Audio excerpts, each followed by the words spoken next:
Hi, this is Kelly Tolman, and welcome to Literature Discussions. In this recording, I'm going to talk about some of the ideas that are explored in Chapter 8 of Lord of the Flies. Chapter 8 is probably the most complicated chapter in terms of keeping track of people and events, and I sometimes find that I have to explain to my students all of the events because the author shifts between three groups and has to maintain the timeline between them. So I'm going to take just a minute to recap.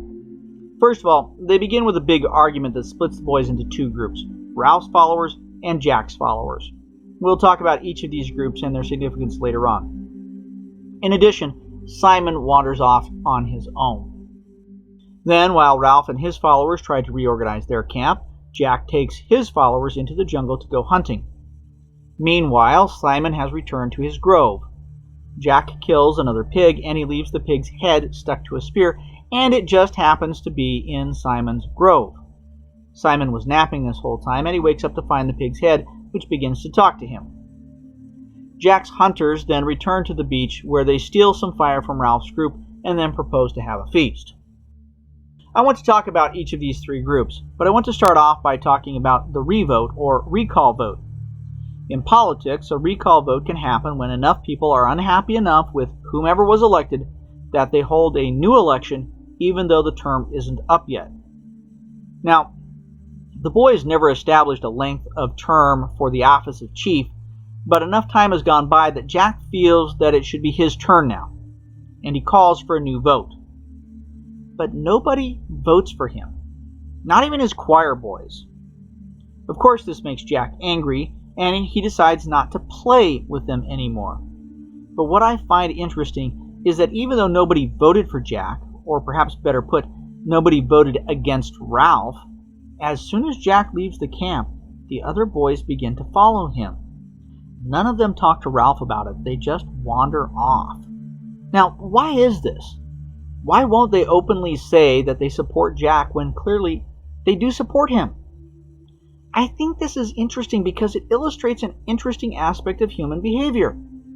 Have you ever known someone who is not willing to say something in a meeting or a class or to someone's face, but they will complain later or behind their back? Ralph and Piggy are stuck trying to rebuild their camp, and especially the signal fire, but they quickly discover that they have no help. All of the big kids have disappeared, and although they don't want to admit it, they are stuck working by themselves with only little kids to help. For the first time in the story, Ralph seems to accept Piggy and actually to rely on him a little. What do you think accounts for this new changed attitude? When Ralph is thinking of giving up, it is Piggy who keeps him going. Why do you think Piggy wants to support Ralph? Why doesn't he try to cut a deal with Jack like everyone else?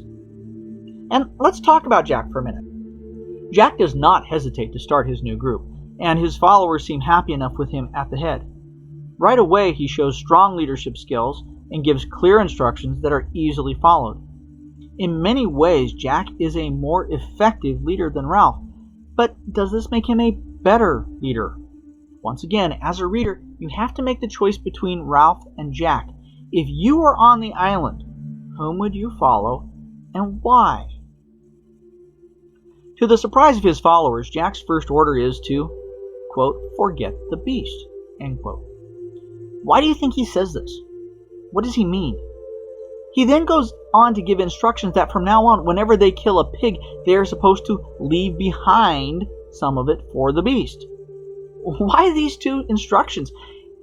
Is this a contradiction that they are both supposed to not think about the beast and at the same time always leave something for it when they kill a pig?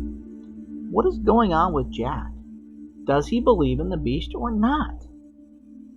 A suspicious mind might think that Jack is being intentionally manipulative. Do you think this is possible? There are a lot of potential reasons to explain Jack's behavior. But if we think about some leaders in history, especially world leaders during the life of the author, then his behavior might make more sense. In particular, as this story was written not very long after World War II, and during the Cold War, it makes some sense to think about Hitler and Stalin and their leadership styles. These leaders made extensive use of symbolism and ritual, though not in the same ways, and both leaders encouraged ritualistic behavior among their followers.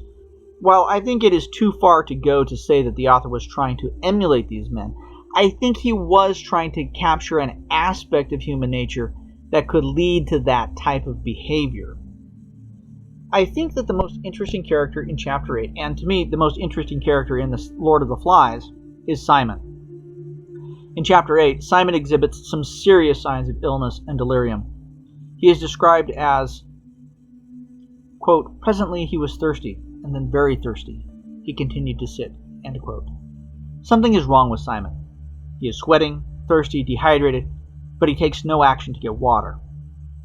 Later, he begins to imagine that the pig's head is talking to him. It is during the conversation that the author names the pig's head as the Lord of the Flies. Generally speaking, if the author takes the time to use the title of the book in the book, then it is probably important.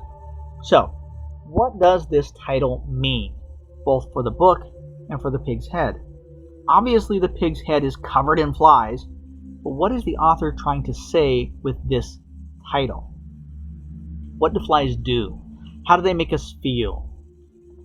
Imagine waking up like Simon to a rotting skull covered in flies and blood. What feelings might this evoke? The pig's head is the lord of these emotions, which are probably disgust, fear, and perhaps some fascination with decay. Simon doesn't run away from the Lord of the Flies. Simon doesn't run away from the Lord of the Flies, but he spends some time examining and communing with it. Why? What is going on with Simon? Are these symptoms of delirium, or is he experiencing genuine insight? The Lord of the Flies tells Simon that the beast is everywhere. The beast is in Simon, but also down on the beach with the other boys. What does this mean? This, of course, is the central argument of the book. There is a beast in all of us. A Lord of the Flies inside each of us. And under the right circumstances, it will come out, and just like the flies, it is disgusting and full of fear, and it causes decay. Other critics have put it in other terms, much better than I have, but the question that I have is this: do you agree with the author? For me, deciding whether or not this is the main argument of the book is less important than engaging with the argument. How do you personally feel about the idea that there is a beast inside of you? Do you think the author is right about that? What about other people? Is there a beast inside of them? If he is right, then what does this mean for society? Do we need to protect ourselves from ourselves? And if we do, how do we do that? Thank you for tuning in to Literature Discussions with Kelly Tolman, and be sure to check out all of my video and audio content at literaturediscussions.com.